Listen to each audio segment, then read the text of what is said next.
گناہ ہے، غیبت زنا سے بڑھ کے گناہ ہے. ان ایسے بڑے بڑے گناہوں سے ہم بچیں، ہم گناہوں سے بچیں. اگر ہو گئے گناہ تو اللہ سے توبہ تلافی کریں. اور غیبت کا گناہ تو ایسا گناہ ہے جس کی ہم غیبت کریں جب تک اس سے معافی نہیں چاہیں گے اللہ بھی نہیں معاف کرتا.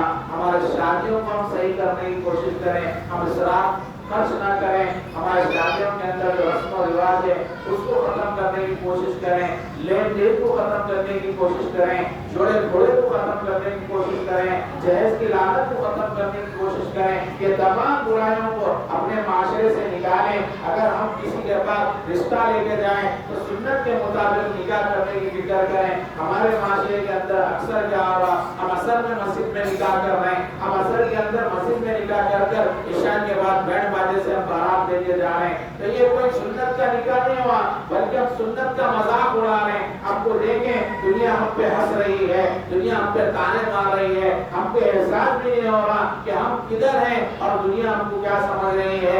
آج ہم ہمارے گھر کے اندر کھانا کھا کے سو جا رہے ہیں، اپنے گھر میں ہم اچھے ہیں تو ہم یہ سمجھ رہے ہیں کہ ہم اچھے ہیں، لیکن ہم دیکھیں کہ دنیا کے اندر ہم کو کیسے کیسے نظریات سے دیکھا جا رہا ہے. پوری دنیا کے اندر ہم جو ہے بدنام ہوتے چلے جا رہے ہیں. پوری دنیا کے اندر تمام کے تمام دنیا کے اندر مسلمان کا نام لے تو بدنام ہو رہے ہیں. ہم اپنے علاقے کے اندر ہم رہ رہے ہیں، کسی دوسرے علاقے میں چلے جائیں اگر ہم کو کرائے کا گھر بھی ہونا ہے تو کرائے کا گھر ہم کو نہیں مل رہا ہے. کیوں نہیں مل رہا ہے؟ اس لیے نہیں مل رہا ہے کہ ہمارے معاملات خراب ہو گئے، ہمارے معاملات ایسے خراب ہوئے، ہمارے پڑوسیوں کے ساتھ معاملات صحیح نہیں، ہمارا بھائی سے بھائی کا تعلق صحیح نہیں، رشتہ داروں سے رشتہ داروں کا تعلق صحیح نہیں. برسانہ برس ہم رشتے سے تعلق رکھ کے بیٹھے، سالوں سال ہم ایک بھائی دوسرے بھائی سے بات نہیں کر رہا، بہن بہن سے بات نہیں کر رہی، ہمارے تعلقات ایسے ہو گئے. اگر ہم کوئی قرضہ لے لیے تو ہم دیتے وقت آسیزیاں کر رہے ہیں، انکساریاں کر رہے ہیں. بھائی میرا مسئلہ ہے، میری بیوی کی ڈلیوری ہے، میری بہن کی شادی ہے، میرا بیٹے کا بیمار ہے، یہ تمام ہم آسیزیاں کر کر قرضہ لے رہے ہیں. لیتے وقت جب دینے کا موقع آ رہا، ہر کسی کی میں بات نہیں کر رہا ہوں، جو کر رہے ہیں ان کے لیے میں بتا رہا ہوں کہ جب دینے کا موقع آ رہا ہے تو ہم اکڑ کے ٹھہر جا رہے ہیں. اب میرے پاس نہیں ہے، جا جا کیا کرتا کر لے. ہم ایسے ایسے الفاظ استعمال کر رہے ہیں، جب میں مر جا رہا ہوں کیا، میں جو ہے بھاگ جا رہا ہوں کیا. میرے دوستو عزیزو، اگر کسی کا قرض لے کے مر جائے، اگر مر گئے، اس کا اتنا بڑا گناہ ہے، اتنا بڑا گناہ ہے. ایک صحابی کا قرض تھا اور جنازہ آیا، حضور نبی کریم صلی اللہ علیہ وسلم موجود ہے. فرمایا جنازہ آنے کے بعد حضور صلی اللہ علیہ وسلم کو فرمایا گیا کہ اس کی جنازے کی نماز پڑھایا جائے. تو حضور صلی اللہ علیہ وسلم نے فرمایا کہ اس کے اوپر کسی کا قرض ہے. تو حضور صلی اللہ علیہ وسلم کو فرمایا گیا ہاں اس کے اوپر فلاں کا قرض ہے. تو حضور صلی اللہ علیہ وسلم نے فرمایا اس کے اوپر اگر قرض ہے تو میں اس کی جنازہ نہیں پڑھاتا. حضور صلی اللہ علیہ وسلم نے فرمایا جب اس کے اوپر قرض ہے تو میں جنازہ نہیں پڑھاتا. تو قرض لے کر مر گئے تو حضور صلی اللہ علیہ وسلم فرمایا کہ جنازہ نہیں پڑھاتا. تو جب ایک صحابی نے فرمایا نہیں اللہ کے نبی صلی اللہ علیہ وسلم میں اس کے قرض کا جو ہے ذمہ داری لیتا ہوں، اس کا قرض میں ادا کروں گا. تو حضور صلی اللہ علیہ وسلم نے جنازے کی نماز پڑھائی. تو ہم یہ چیزوں کو ہم جو ہے دیکھیں کہ حضور صلی اللہ علیہ وسلم کی کیا تعلیمات ہیں. ہمارے ماں باپ کا ہم ادا کریں، ہمارے ماں باپ کو ہم جو ہے ایسی گفتگو کریں اپنے ماں باپ کے ساتھ. اللہ تبارک و تعالیٰ فرما رہے ہیں وَقَضَىٰ رَبُّكَ أَلَّا تَعْبُدُوا إِلَّا إِيَّاهُ وَبِالْوَالِدَيْنِ إِحْسَانًا إِمَّا يَبْلُغَنَّ عِندَكَ الْكِبَرَ أَحَدُهُمَا أَوْ كِلَاهُمَا فَلَا تَقُل لَّهُمَا أُفٍّ وَلَا تَنْهَرْهُمَا وَقُل لَّهُمَا قَوْلًا كَرِيمًا. اللہ تبارک و تعالیٰ فرما رہے ہیں تم میرے علاوہ کسی کی عبادت نہ کرو اور اپنے ماں باپ کے ساتھ احسان کرو، اپنے ماں باپ کی فرما برداری کرو، ان کے ساتھ حسن سلوک کرو. اگر وہ بڑھاپے کو پہنچ جائے یا ان میں سے کوئی ایک پہنچ جائے انہیں اف تک نہ کہو. اللہ تبارک و تعالیٰ فرمائے وَاغْفِرْ لَهُمَا جَنَاحَ الذُّلِّ مِنَ الرَّحْمَةِ وَقُلْ رَبِّ ارْحَمْهُمَا كَمَا رَبَّيَانِي صَغِيرًا. اور ان کے لیے دعائیں کرو ان کے حق میں، اے اللہ انہوں نے جیسا میرے اوپر بچپن میں رحم کیا تھا تو ان پر رحم فرما.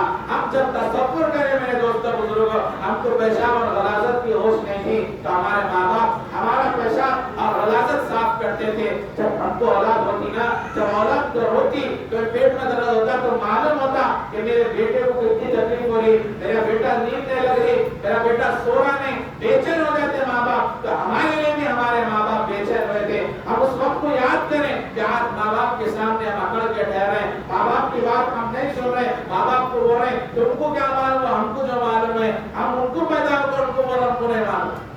اب ماں باپ کو پیدا ہو کے جس کو پیدا ہے اس کو سکھانے جا رہے ہیں، تو ماں باپ کے ساتھ اللہ تبارک و تعالیٰ فرمائے جب یہ بڑھاپے کو پہنچ جائے، اس کا مطلب ہرگز یہ نہیں ہے کہ جوانی میں نافرمانی کریں۔ اللہ تبارک و تعالیٰ فرما رہے ہیں کہ بڑھاپے کے اندر ماں باپ کو زیادہ ضرورت رہتی ہے اپنی اولاد کی۔ ہم کیا کر رہے ہیں، آج ہمارا ماحول یہ چل رہا ہے، ماں باپ کو اولڈ ایج ہوموں میں ڈال دے رہے ہیں، لے کے جا کے اولڈ ایج ہوموں میں رکھ دے رہے ہیں، ماں باپ کو جو ہے دوا ڈوری کو نہیں پوچھ رہے ہیں، ماں باپ کی اگر کوئی چیز کی ضرورت ہے تو ہم چڑچڑاپن کر رہے ہیں۔ تو ماں باپ کے ساتھ ہم اس نے سلوک کریں، ہمارے کو اگر یہ 2 انگلیاں پیدا ہو کر رکھتے تھے نا ہمارے ماں باپ، یہ 2 انگلیاں بھی زیادہ ہو، میں 1 انگلی جب میرا پہلا بچہ جب میرے کو اللہ تبارک و تعالیٰ پہلی اولاد سے نوازا تھا، میں اس بات کو غور کرا کہ جو بچہ پیدا ہوتا اس کی گردن کھینچ رہی تھی اور اس کی گردن ٹھہر بھی نہیں سکتی، اور اس کی گردن کے اوپر گردے کے اوپر ہر 1 انگلی رکھے تو ختم ہو جاتا۔ تو اللہ تبارک و تعالیٰ نے ہمارے ماں باپ کے دلوں میں ہمارے لیے محبت ڈالا، ایسی محبت ڈالا، گردن کے نیچے ایک ہاتھ دیتے، کمر کے نیچے ایک ہاتھ دیتے، گردن کے نیچے نہیں دیے تو گردن گر دے گی، اس کی کمر کے نیچے نہیں دیے تو کمر گر دے گی۔ ہاں ایسا احتیاط کے ساتھ ہم کو پال کے آدھی رات کو اگر ہم پیشاب کر لیے، ہمارے ماں باپ اپنے ہم جو پیشاب کرے وہ اچھی رہتی جگہ، وہ جگہ میں سے اٹھا کے ہماری چٹنی کیا ہے، کھالی کیا ہے بدلا کے ہم اس سوکھے میں سلاتے، وہ دور کو یاد کرتے اپنی ماں باپ کی خدمت کریں۔ میرے دوستوں ہم عہد کریں کہ معراج کے یہ جلسے میں ہم بیٹھے ہیں تو ہم کیا سیکھ کے بیٹھے ہیں، اگر کسی کو بولے تو ہم کیا سیکھے ہیں، ہم نماز پڑھنا سیکھے ہیں، ہم کیا سیکھے ہیں، ہم لوگوں کے ساتھ معاملہ داری کرنا سیکھے ہیں، ہم کیا سیکھے ہیں، جھوٹ سے بچنا سیکھے ہیں۔ میں بول کے تو میں چلے جاؤں گا، لیکن اس بات پر یہ مسئلے میں ایک جنا بھی اگر عمل کر لیے تو میں جو بولا ہوں وہ کامیاب ہو گئے، میری بات کامیاب ہو گئی۔ تو ہم جو ہے یہ اپنے ماں باپ کی خدمت کریں، اپنے ماں باپ کی فرما برداری کریں، ماں باپ کو اٹھ نہیں کرنا، چڑچڑانا نہیں، ماں باپ کو دوا ڈوری کی ضرورت پڑی تو ہم اس کو کرنا، اور جو ہے ماں باپ اگر دنیا سے چلے گئے تو ان کے لیے دعائیں کرنا۔ اللہ فرمائے وَقُلْ رَبِّ ارْحَمْهُمَا كَمَا رَبَّيَانِي صَغِيرًا، اپنے ماں باپ کے لیے دعا کرنا یہ ہمارا حق ہے۔ جب اللہ فرمائے ماں باپ کے لیے دعا کرو تو یہ ہمارے لیے فرض ہے کہ ماں باپ کے لیے ہم دعا کریں۔ جن کے ماں باپ دنیا سے چلے گئے میرے دوستو عزیزو، ان کے دلوں سے پوچھیں کہ ماں باپ کی قدر و منزلت کا کیا معاملہ ہے۔ وہ دوسروں کے ماں باپ کو دیکھ کر ترستے ہیں، کاش میرا بھی باپ ہوتا تو میرے کو بھی لاڈ رکھتا، پیار کرتا، کاش میری بھی ماں ہوتی تو میرے ساتھ یہ معاملہ ہوتا۔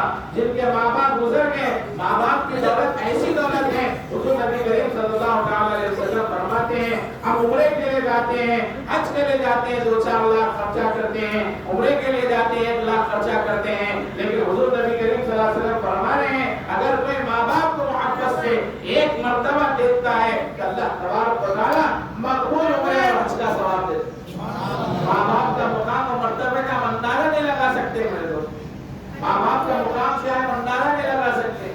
جو ماں باپ کی نافرمانی کرے گا اس کا 2 گناہ ہے، ایک دنیا میں ہے ایک آخرت میں۔ ماں باپ کی نافرمانی کرنے والے کی دنیا میں بھی سزا ملنے والی اور آخرت میں بھی ملنے والی۔ ماں باپ کی نافرمانی نہیں کرنا ہے۔ ماں باپ کے ہمیشہ اویس کرنی رحمت اللہ تعالی علیہ کا کتنا بڑا مقام بنا، ماں کی خدمت کے لیے حضور صلی اللہ علیہ وسلم زندگی موجود ہے، لیکن حضور صلی اللہ علیہ وسلم کا دیدار نہیں فرما رہے۔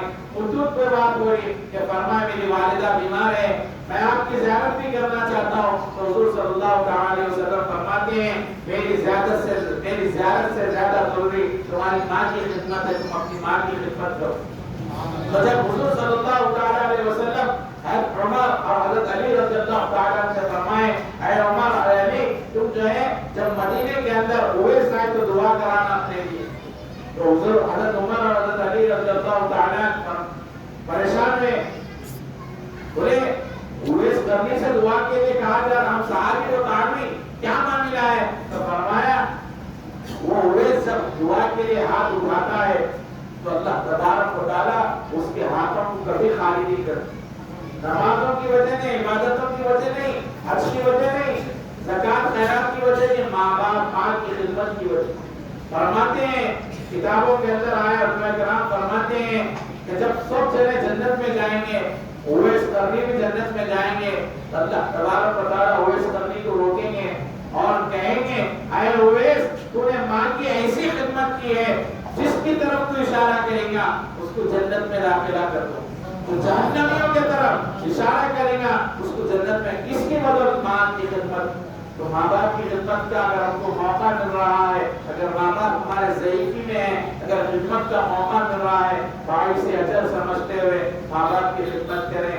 بات زیادہ ہو گئی، آپ بھی جو ہے نا جاتا مرتی بھی بڑھ گیا، اگر میری بات کہنے میں سننے میں اگر غلطی کوتاہی ہو گئی تو آپ کے سامنے بھی معذرت آئی ہے، اگر کچھ گستاخی ہو گئی تو اللہ معاف فرمائے، دعا کر لیں گے۔ آپ تو قریب ہو کے بیٹھے ہیں۔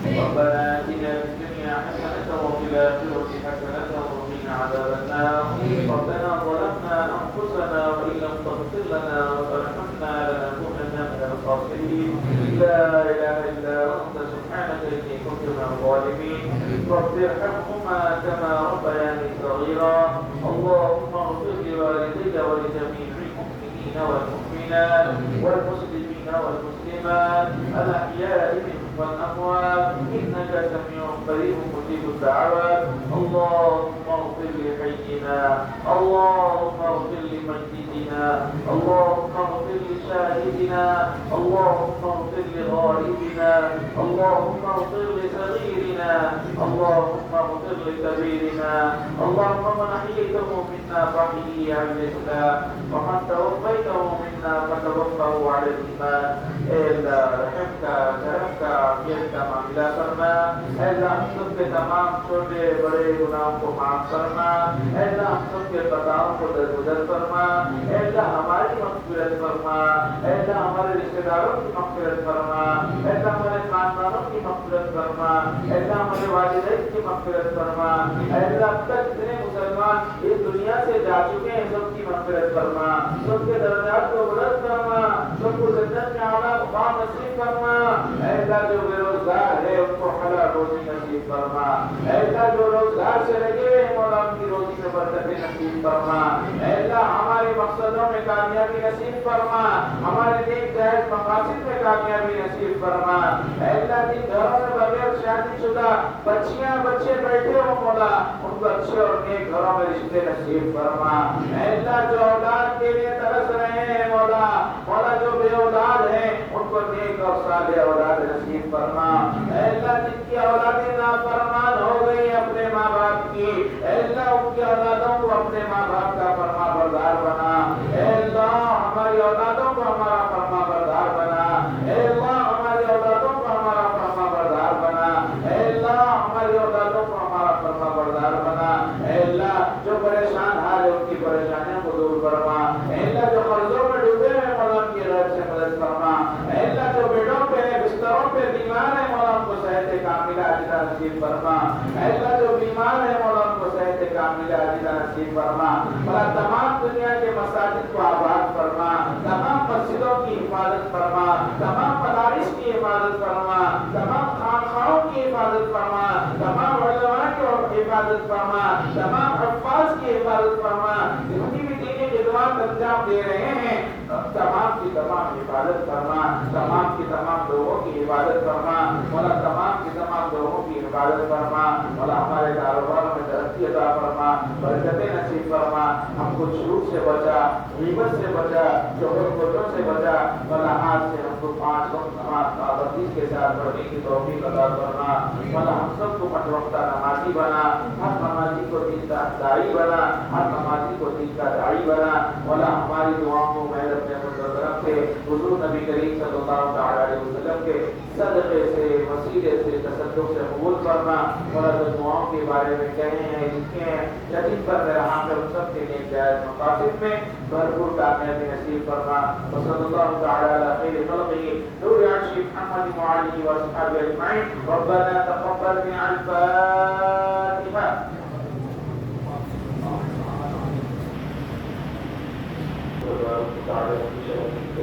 إن الله وملائكته يصلون على النبي يا أيها الذين آمنوا صلوا عليه وسلموا تسليما اللهم صل على سيدنا محمد وعلى آله وصحبه وسلم كان ربي رب العزة عما يصفون وسلام على المرسلين